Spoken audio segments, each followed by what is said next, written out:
आपण आज संभाजीनगर आणि पैठणच्या मध्ये डोंगराच्या आसपास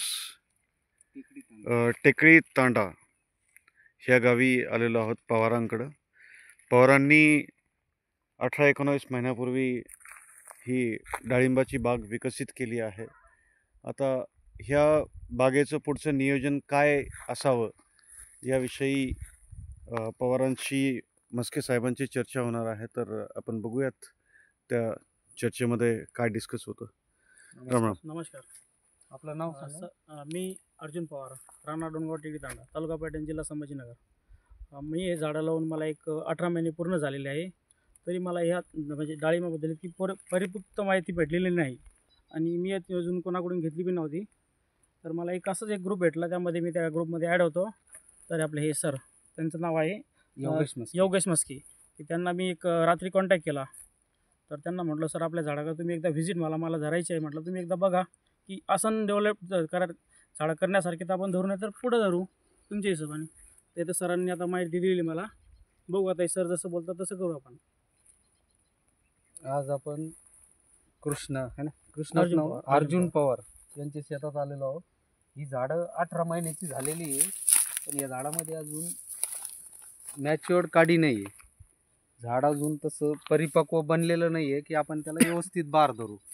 आज या झाडाला आपण धरायचा प्रयत्न केला तर झाडाला जास्त फळं लागणार नाही, त्याची क्वालिटी होणार नाही, साईज होणार नाही. कारण झाडाची अजून झाडामध्ये जी फळफांदी पाहिजे त्या पद्धतीत बनलेली नाही आहे. झाडाचं डेव्हलपमेंट एवढं झालेलं नाही आहे. आणि आता आपल्याला इथून पुढे 2 ते 3 महिने झाडाला डेव्हलप करायचं आहे.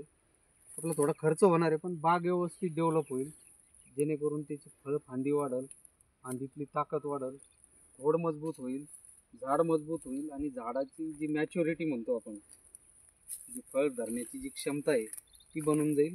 त्यासाठी आपल्याला आता यांच्यासोबत ट्रीटमेंट चालू करायची आहे झाडाला. ही सगळी झाडं 300 आहे ना? हो सर. सुपर भागवा आहे. हो. कुठून आपण रोप कुठून जामखेड सर. जामखेड. हो. बरं. डाळिंबाची 300 झाडं आहे, सुपर भगवा व्हरायटी आहे. त्याला आपल्याला डेव्हलप करून पुढं माल पकडायचं. याला मार्च ते एप्रिलमध्ये एक 2 महिन्यामध्ये आपल्याला याला डेव्हलप करू आपण. आणि फेब्रुवारी एंडिंगला आपण याला तानावरती सोडू. चालेल. 1 महिना आपल्याला याला ताण द्यावा लागेल. त्या तानात आपण स्टोरेजचे जे स्प्रे असतील, आता डेव्हलपमेंटसाठी आपण याला सुरुवातीला काही NPK, काही न्यूट्रियन्स फवारण्यातून खालून ड्रीपमधून द्यावा लागेल, जेणेकरून याच्या मुळ्या व्यवस्थित होतील, पांढरी मूळ वाढेल. मुळ्यामध्ये काही निमॅटोड वगैरे चेकअप असतील मुळ्या, जेणेकरून अन्नद्रव्य भेटत नसेल झाडाला, ते पण आपण या ट्रीटमेंटमधून पूर्ण करून घेऊ. आणि झाड व्यवस्थित डेव्हलप करून आपण मग त्या झाडाला बहार पकडू. थोडासा लेट होईल आपला बहार, पण झाड मॅच्युअर झाल्याशिवाय आपण त्याच्यावरती फळं पकडणं चुकीचं आहे. तुमचा खर्च पण निघणार नाही त्याच्यामध्ये. त्यामुळे आपण झाड डेव्हलप केल्याशिवाय कुठलंही फळ आपल्याला पकडायचं नाही. तर 2 महिने तुमची तयारी आहे याला डेव्हलप करायची. चालेल मग शेतकरी मित्रांनो, असं डेव्हलपमेंटचे बाग आपले चालू आहेत. इथं आहेत काही, तुपेवाडी तांड्यात आहेत काही. तर ज्यांना कोणाला समजा डेव्हलपमेंट करायची असेल बागाची, तर त्यांनी ते व्हिडिओ बघावं. त्याच्यामध्ये नंबर येतो, नाव येतं. अजून तुम्ही शेतकऱ्याला काही मेसेज देऊ इच्छित आहे, काही मेसेज द्यायचा असला शेतकऱ्यांना तर देऊन टाका. बघू आता सरांचा मला पण अनुभव नाही, पण जवळपास मला गावातून भेटलेलं आहे. त्या सरांची नावं पण ऐकलेली मी.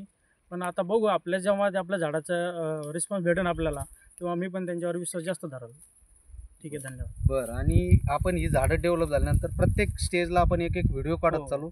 आज हा पार्ट 1 डाळिंब बाग डेव्हलपमेंट किंवा डाळिंब बाग काय म्हणता येईल त्याला, विकास डाळिंब बाग विकास, आपण हा भाग 1 हा व्हिडिओ काढलेला आहे. पुढच्या स्टेजला एक 15 दिवसात आपण दुसरा व्हिडिओ यांच्यासोबत काढू.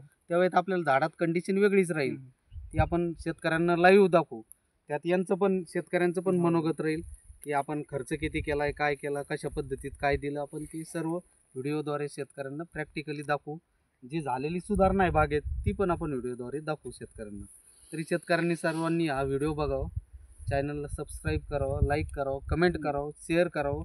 आणि आपल्याकडे जेवढे काही ग्रुप्स असतील शेतकऱ्यांचे, जे काही डाळिंब शेतकरी असतील, इतर बाग शेतकरी असतील, त्यांच्यापर्यंत व्हिडिओ पोहोचावं, जेणेकरून शेतकऱ्यांना कमी वेळेत व्यवस्थित डेव्हलपमेंटचं नॉलेज मिळेल, झाड त्यांचं कमी खर्चात व्यवस्थित सुधारेल. हाच आपला प्रयत्न राहील. धन्यवाद. तर ह्या दुष्काळग्रस्त क्षेत्रामध्ये डोंगराच्या पायथ्याशी पाण्याची कमी असल्यामुळे शेतकऱ्याला जेवढं काही पाणी उपलब्ध आहे त्याचं खूप चांगलेपणे नियोजन करावं लागतं. तेव्हा शेती थोडीफार इकडं विकसित होते आणि शेतकरी चांगले प्रयत्न करत आहेत. तर आपण भेटूयात पुढच्या व्हिडिओमध्ये.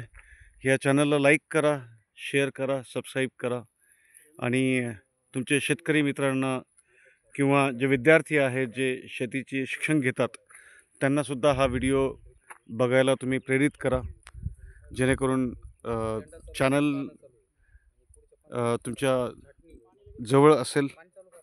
धन्यवाद.